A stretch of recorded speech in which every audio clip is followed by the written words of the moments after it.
The black man was ignored at the company's corporate gala. Not until the host took the mic and said his name, and everything changed. For 2 brutal hours on the Atlas Global Strategies terrace, he is a ghost in a dark suit, enduring the chilling theater of condescension, ignored by the bar staff, dismissed by the firm's top dealmaker, and ordered around like catering staff. This invisibility is a deliberate, strategic test. He has the controlling interest in his pocket and the full recording of their collective malice. When the trembling CEO finally announces the new chairman, every executive in the room realizes the quiet figure they rejected is not a ghost, but their new judge. The celebration is over. The reckoning has arrived. Stay with me. The story is getting interesting. If you believe in fairness, hit subscribe and tell me where you're watching from in the comments. The gala was held on the sprawling, manicured grounds and stone terrace of the Stonewall Estate, a historic property synonymous with the inherited wealth and exclusivity of Atlas Global Strategies' founding families. Mark Lanston stepped onto the terrace, the late evening air cool and crisp, carrying the faint scent of cut grass and expensive perfume. His suit was dark, perfectly tailored, and deliberately conservative, an impeccable uniform of professionalism designed to be entirely unremarkable. He was here as a quiet, observant auditor, and this 50th anniversary gala was his final exam of the firm's true, unvarnished character. The atmosphere was thick with the quiet hum of power and the constant, subtle clinking of high-end glasses being served on silver trays. Guests, senior partners, managing directors, and key investors were adorned in designer clothes that screamed generational wealth and absolute confidence. As Mark paused near a large, white linen table laden with champagne flutes and delicate flowers, the cold social exclusion began immediately. It was not a grand scene. It was the polite, systematic rejection perfected by elite circles. A managing director and his wife swept past him on the gravel path leading toward the gardens, their eyes gliding over Mark as if he were simply a piece of the service architecture.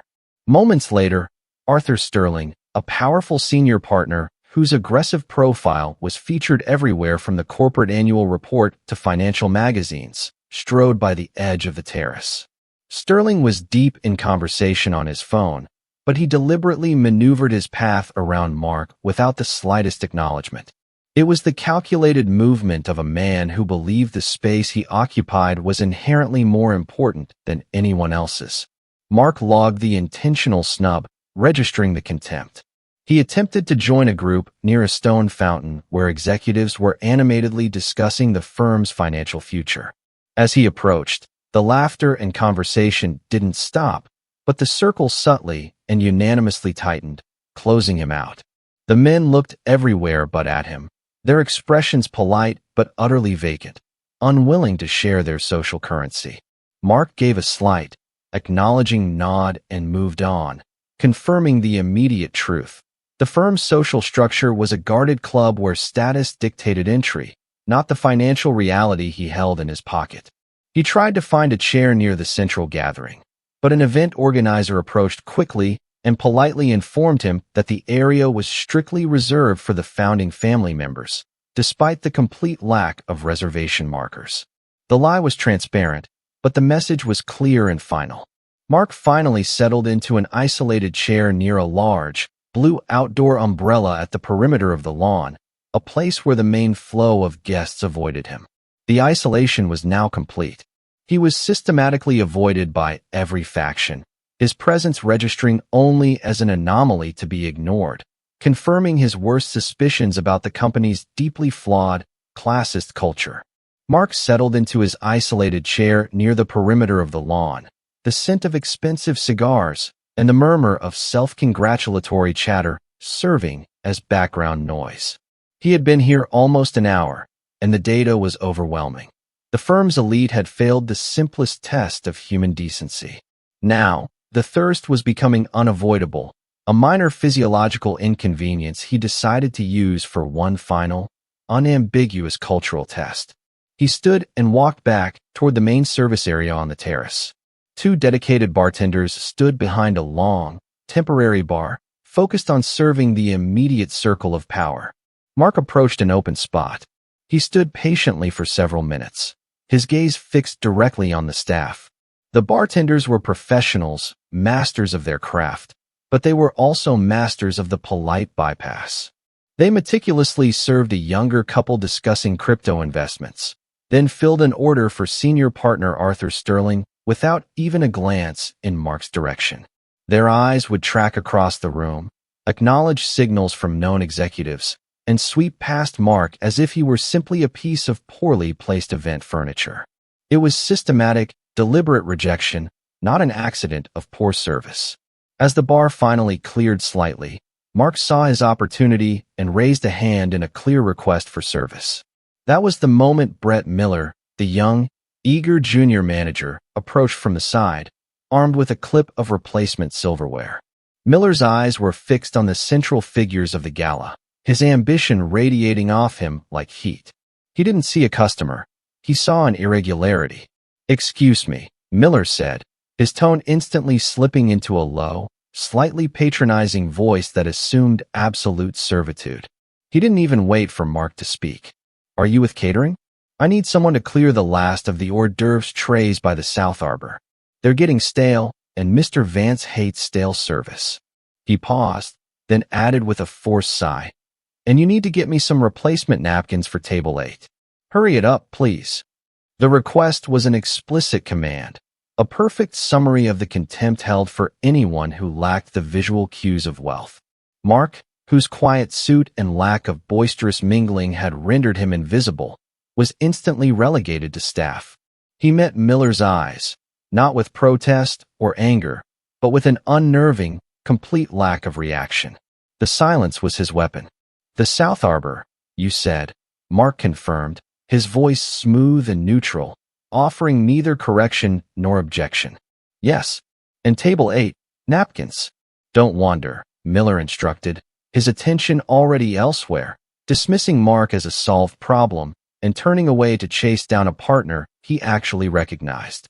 Mark walked not to the bar, but toward the nearest service station, passing through the elegant crowd who continued to look straight through him.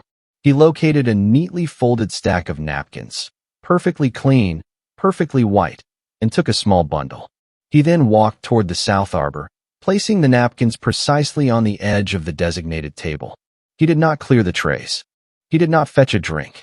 He simply performed the act of retrieving the napkins as if it were part of a mundane, expected routine, all the while ensuring his recorder was ready. He had secured the ultimate insult, the final piece of evidence necessary for the inevitable reckoning.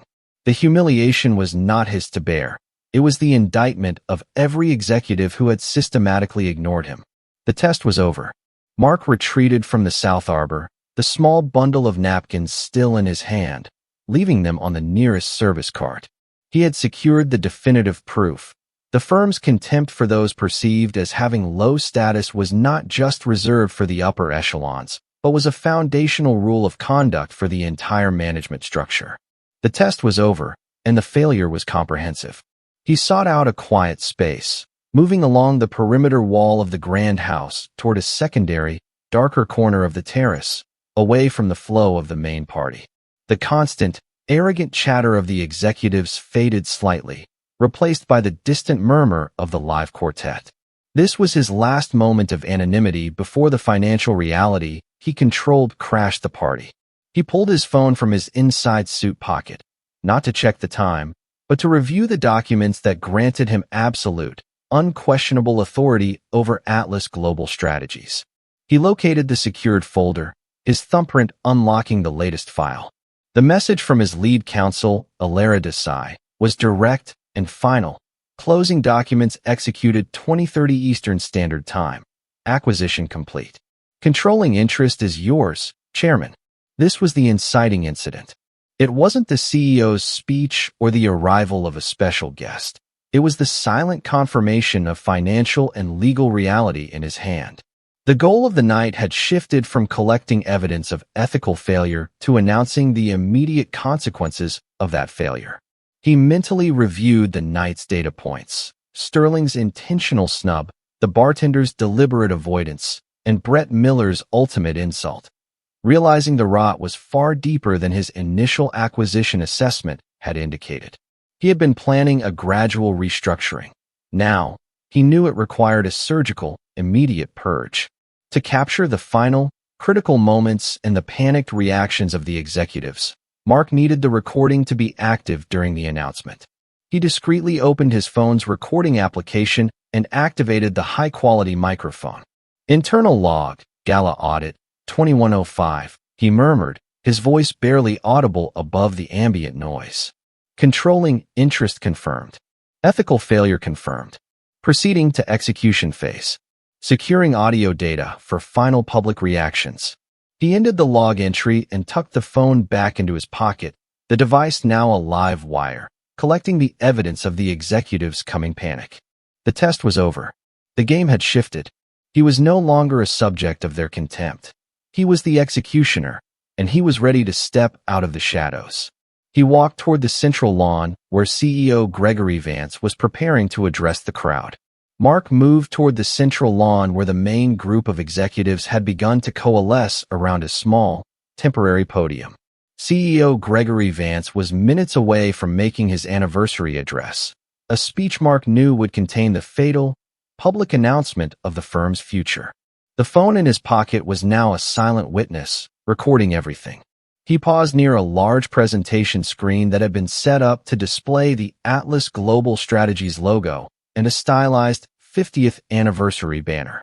The screen was the visual anchor for the upcoming presentation, and Mark had chosen his spot to ensure he had a direct, unobstructed view of the stage, but also to observe the crowd's reaction. It was here that he encountered Sarah Jenkins. Sarah was the firm's top dealmaker, a managing director whose reputation was built on ruthless efficiency and a towering sense of self-importance. She wore a striking, emerald, green gown that drew every eye. She approached the presentation screen, her expression one of focused irritation. "Excuse me," she said, her voice sharp and perfectly modulated to convey authority and impatience. She didn't look at Mark's face, only at the space he occupied. "You're blocking the view for the founders. Move to the side." Mark was standing several feet away from the podium, in a spot that provided clear sightlines for everyone. Her claim was completely baseless, a direct exercise in status enforcement. "The screen is large enough, Ms. Jenkins," Mark replied calmly, using her name deliberately to establish that he knew exactly who she was, despite her refusal to acknowledge him. Sarah finally tilted her head, giving him a brief, dismissive look that confirmed her lack of recognition. "I don't care," she stated, her tone curt and final. "We have actual investors coming over here who need to see the projected graphics. Move. Now." Her implication was clear. Mark was a visual blight, a low-status obstacle that needed to be swept aside for the real people. The firm's top dealmaker had just confirmed the firm's deepest cultural rot. Mark held her gaze for a beat longer than was comfortable for her, registering the depth of her hubris and lack of basic respect. Sarah Jenkins was not just an aggressive professional. She was a walking embodiment of the status-based hierarchy he had come to dismantle. He stepped to the side, allowing her to take his exact spot, knowing the position she was so arrogantly claiming was about to become the site of her professional ruin. Mark didn't protest or argue. He simply logged the interaction, the specific words, the tone, the location, as irrefutable evidence. He had been planning a wide-ranging restructuring, but Sarah's direct condescension sealed her fate. She was now a primary target for immediate removal. He tucked the data away, his full attention now on the stage. Gregory Vance was clearing his throat, tapping the microphone, ready to begin the speech that would change everything. The time for observation was over. The time for revelation was at hand. Mark watched as Gregory Vance, the CEO of Atlas Global Strategies, made his final, dramatic approach to the podium at the center of the terrace. The crowd parted respectfully, their anticipation palpable. Vance was a tall man, impeccably styled, radiating the manufactured confidence of someone who had never truly faced consequences.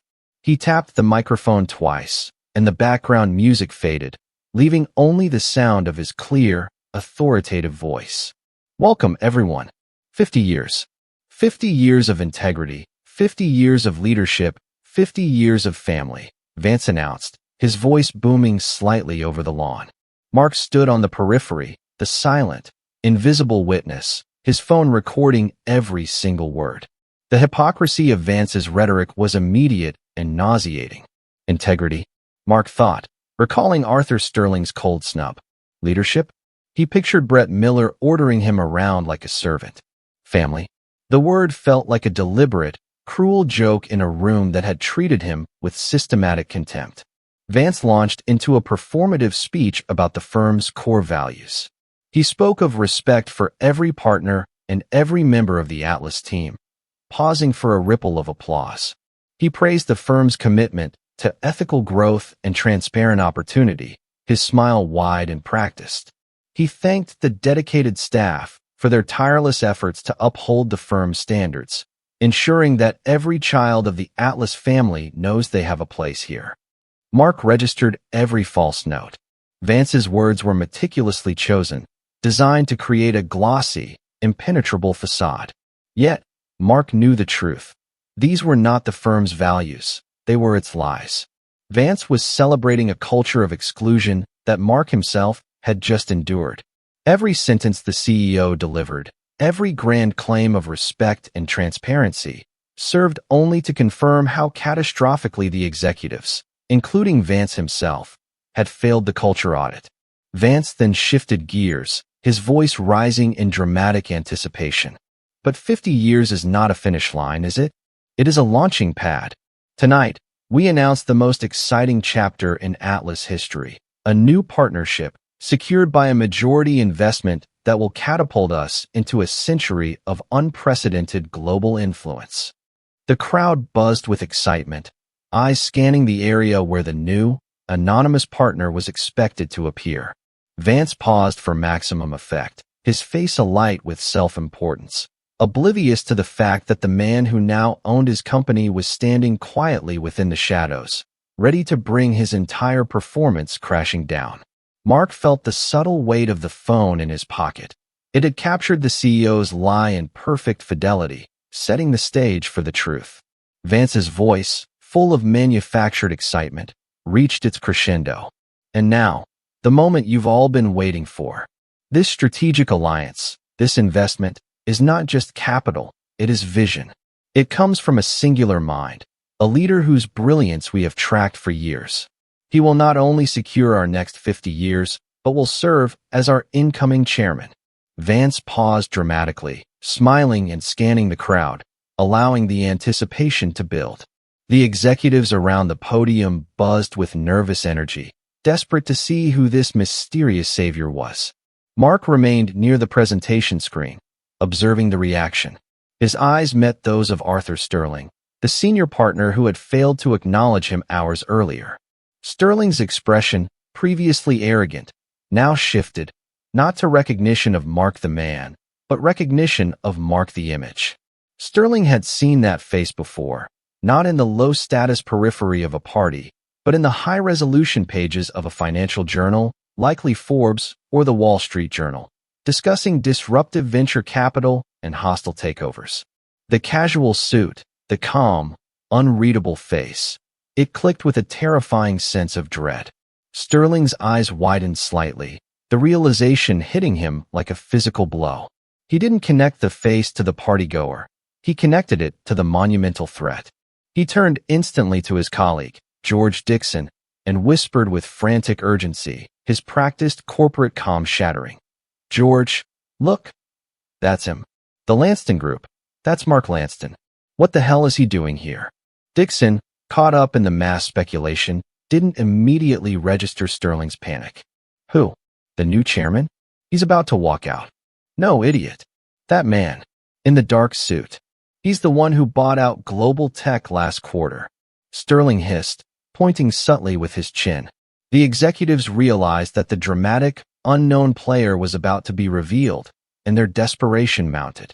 Their eyes darted everywhere, toward the entrance of the house, toward the main seating area. But, blinded by their own collective prejudice and expectation, they failed to look back at the quiet figure standing just feet away from them.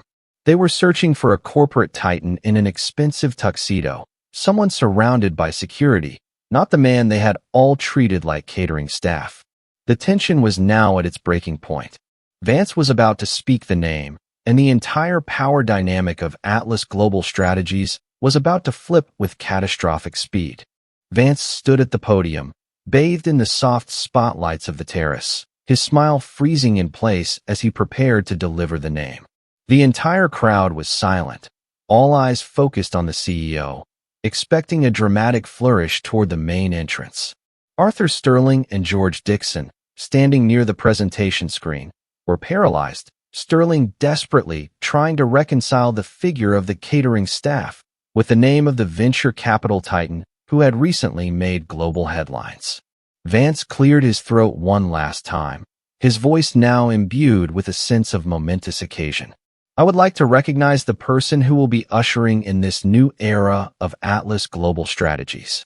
The individual who made this entire expansion possible, our new primary partner.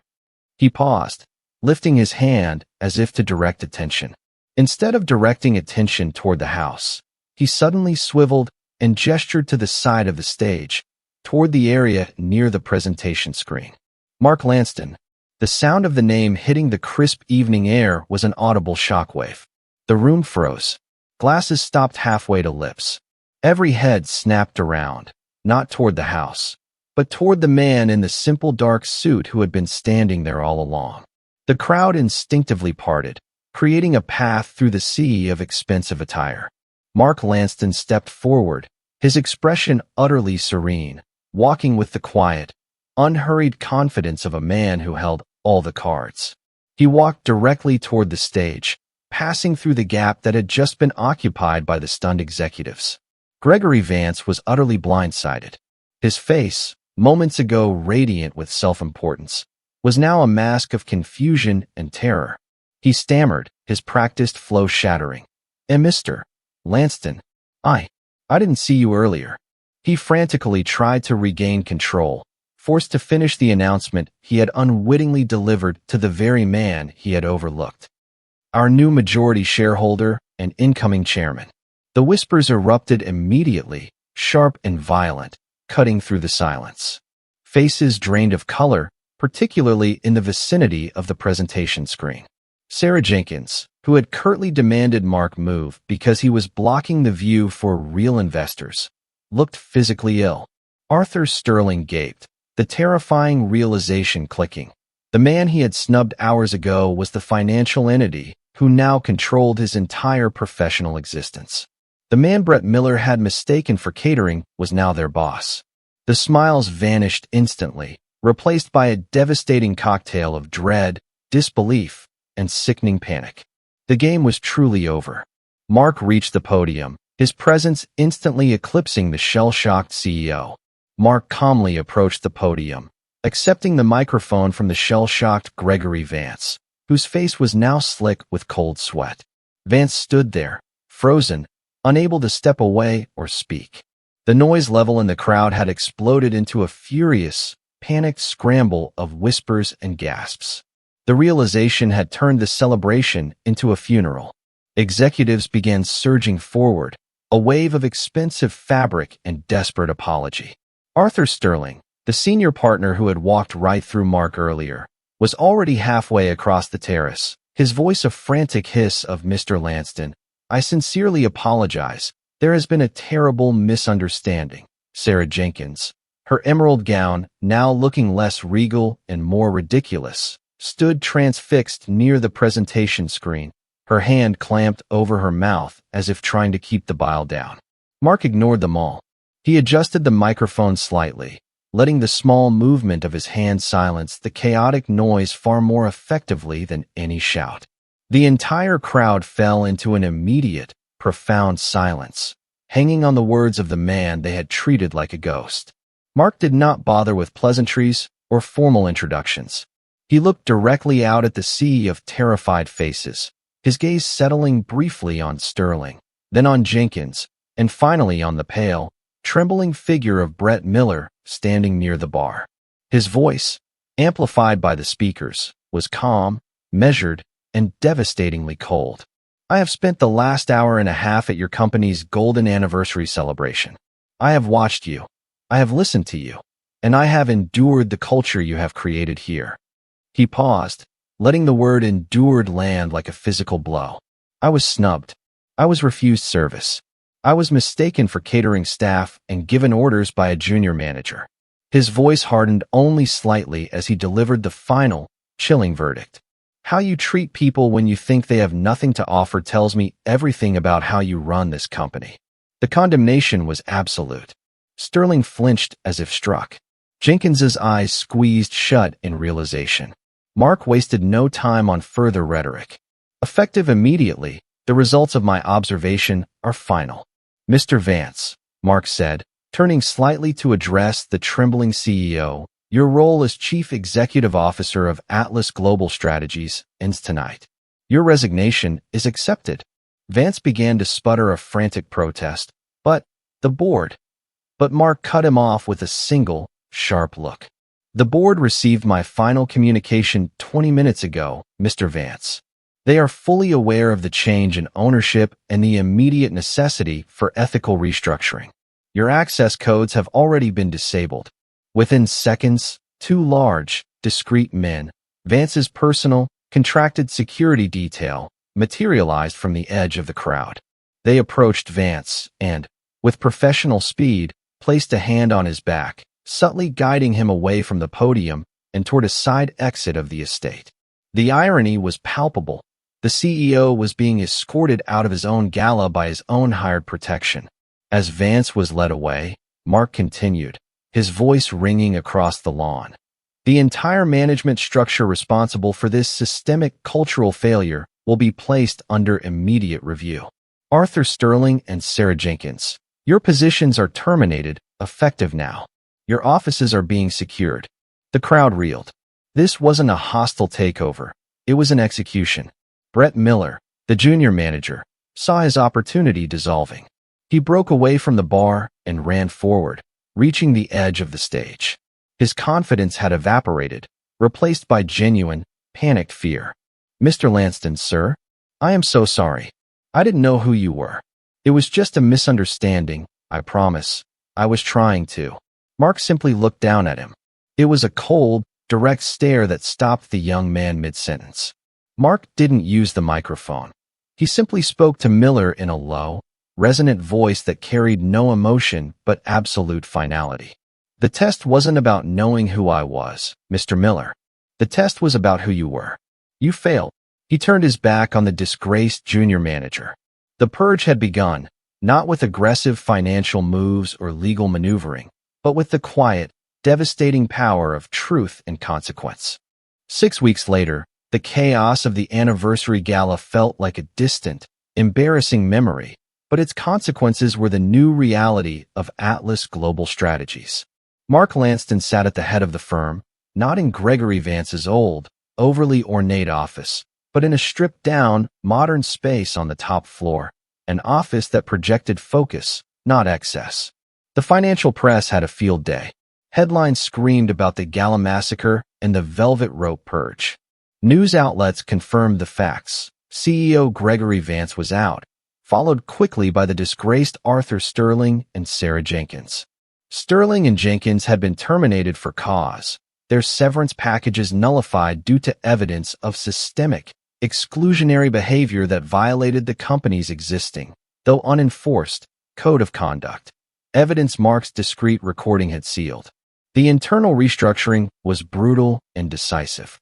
Mark and his legal team, led by Ilara Desai, instituted immediate and strict anti-discrimination and ethics policies. The previous, performative HR department was dismantled, replaced by a new oversight body with teeth. The message was clear: cultural toxic behavior was now a firing offense, regardless of quarterly profits. Mark's gaze drifted to a quiet figure making his rounds on the floor outside. It was Brett Miller, the former junior manager who had mistaken Mark for catering staff. Miller had not been outright fired. Mark viewed him not as inherently malicious, but as a product of the toxic system. Instead, Miller had been stripped of his management role and reassigned to an administrative position with zero direct authority, a demotion that served as both a punishment and a chance for rehabilitation. Miller now went about his duties with meticulous, humble efficiency, acknowledging everyone he passed with a genuine, quiet respect. He had learned the hard way that power could change hands instantly. Mark leaned back, looking out over the cityscape. The true victory wasn't the acquisition, it was the cultural transformation. The firm was shedding its legacy of arrogant elitism, replacing it with a measured, meritocratic structure. His strategic anonymity had successfully exposed the deepest rot in the company, ensuring the new era of Atlas Global Strategies was built on genuine, enforced respect. Mark had not sought revenge. He had sought competence and decency. The night he was ignored at the gala had become the foundation for a company where no one would ever be overlooked again simply for lacking the right name or the right suit. Real change, he knew, often began not with a loud declaration, but with a quiet, decisive reckoning. The gala lights dimmed, but the illumination of truth remained. Mark Lanston, now firmly in control, had proven a fundamental principle of power. It doesn't always announce itself with fanfare, but it always reveals the truth about those who believe they possess it.